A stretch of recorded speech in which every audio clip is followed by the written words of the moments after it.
stuff I've been doing. I wanted to undo my soap while we talked and tell you some of the stuff I've been doing this month. I've been following the Letting Go challenge for 28 days with Denise Lynn, and it's been really fun. Every day we have a different activity that we do, and we're decluttering. You must know I feel exhausted already before I've even started.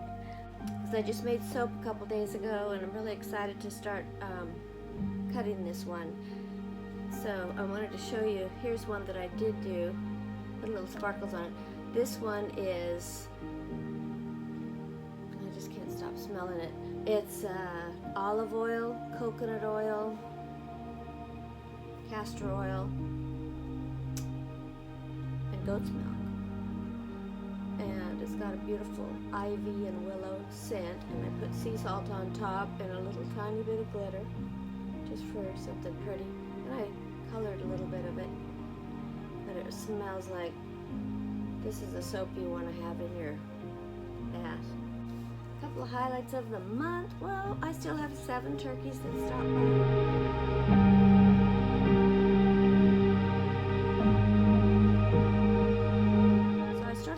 Feeding them some cracked corn. I went to the feed store, got some cracked corn, and feed them. Now I feed them cracked corn and peanuts, but squirrels still like the peanuts. So here's what I do. Is I want you to see what I'm doing. First, I release the sides. This is a silicone. It was in a wooden box, and I got these on Amazon. This one I used lard, and the other one I also put palm oil in it. This one has lard, coconut oil, olive oil, castor oil, and it has a fragrance of Secret Garden, so I sprinkled some dried petals on it.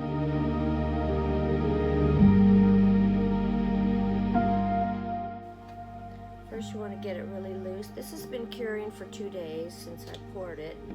You saw the thing that I did where I poured it.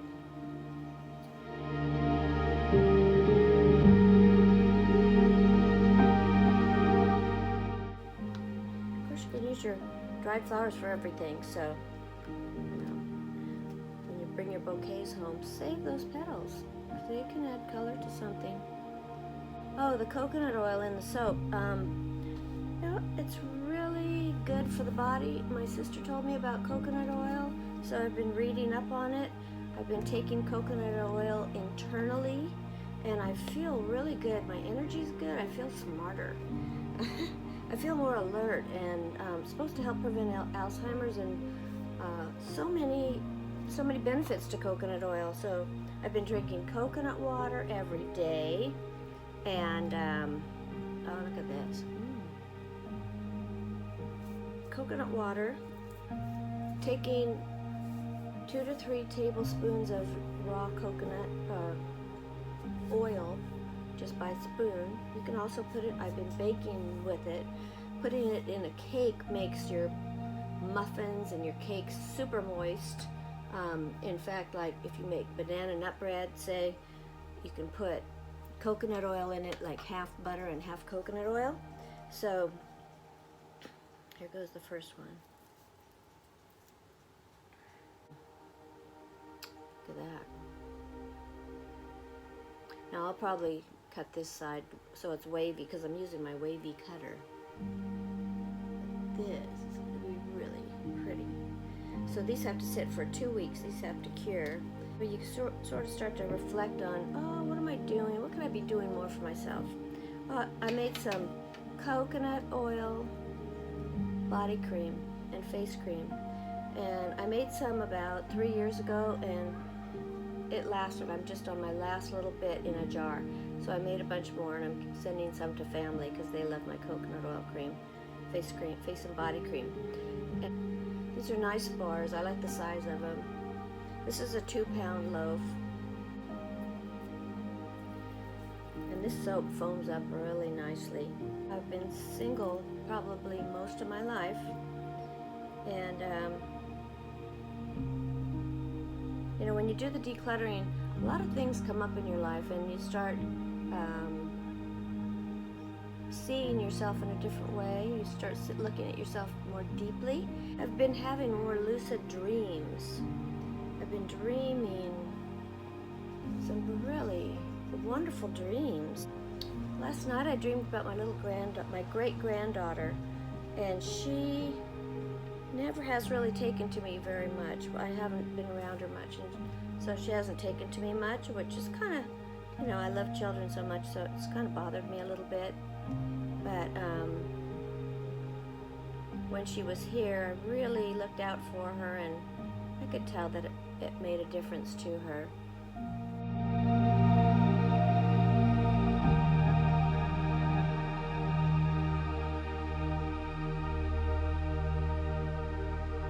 Even though she was kind of shy towards me. And I had a dream about her last night that she wanted to come and spend time with me. She was with her mommy and daddy, and she put her arms up to me and wanted me to hold her. And so I took her, and it started raining outside, and I took her outside to let her feel the rain and experience the rain, the raindrops. Now these are little sample bars that I just kind of, well, here's what you can do. If you make, this is cold processed soap. I don't know if anybody wants to learn how to make this, but it's taken me 1.5 years to kind of get it where I can really do a kind of a good job. But you can, this is still pretty soft and malleable. So to roll it up, actually make it into kind of a little soapy nub. And you can use that in, you know, when you're washing your hands at the sink and that kind of thing. The project I started, I'm going to do a video on. I got these books and I painted them just with white chalk paint, and I'm going to make some field guides, field note, do some decoupage on them. I got books that have positive words in them, so I'm going to be using these as flower presses when I go for a walk. And I made these strips of leather that I'm going to put on here for binding. And I was thinking about, well, here's one of my pressed flowers. I'm not going to put pressed flowers on this, but that's one of the pressed flowers that I'll be probably using the books for. But I got this paper out of a shoebox that my son had gotten some new shoes in. It's kind of cool. It says Portland, Oregon on it. And, I'm going to decoupage this book with some of this paper. This is 1932. It's pretty cool. So it's kind of vintage. So that's another project. I may do a video. If you really like seeing my videos, please give me a thumbs up or make a comment. This is a piece of cake riser that I use. They put it between cakes to stabilize the layers. And I buy these at Joann's, and I put my flowers in between these cardboards with parchment paper. And then I just set a big heavy books on top. So that's how I do the pressed flowers. Getting ready to do another tablescape. You can see here I've got some of the candles that we made with the dried flowers in them. And I have a crystal grid right here on my table top that sometimes I'll put some live flowers in the middle, light the candles. This is a power grid. And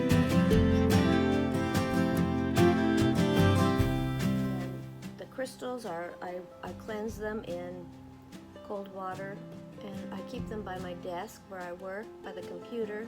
I have selenite and amethyst over there, and these are rock crystals. And I also have different rocks. And this is a rose quartz crystal, which is beautiful, just a rough stone. So I have a lot of different crystals over here, and then I have my little angels that I make. You've probably seen in some of my pictures.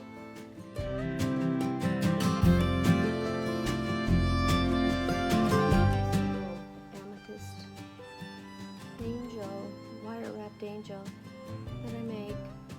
just like keeping them around. They just remind me that we're always surrounded by angels and that there's nothing to be afraid of as long as we don't let outside influences into our minds and keep our minds pure and clear. And it's not easy to do nowadays with all the media bombarding us with fear thoughts, and there is reason to be cautious, but this is a good place to live. It's a good world we're in, and we are good people. Everyone is good, innately good, because they're part of God. We're all one. We're all part of nature. When I sit outside and I'm in nature, I look at the bees doing their work, pollinating, and I see the birds singing and energizing the earth with their song. And the birds also, their vibration of their song energizes the plants and encourages the plants to grow. The trees are working constantly to filter and clean our air. Just a couple days ago, our air was filled with smoke, and today it's beautiful out there. So the heat of the sun also has its purpose, and the water, the cleansing waters of the earth. So I hope you're having a great day. Keep it all positive, and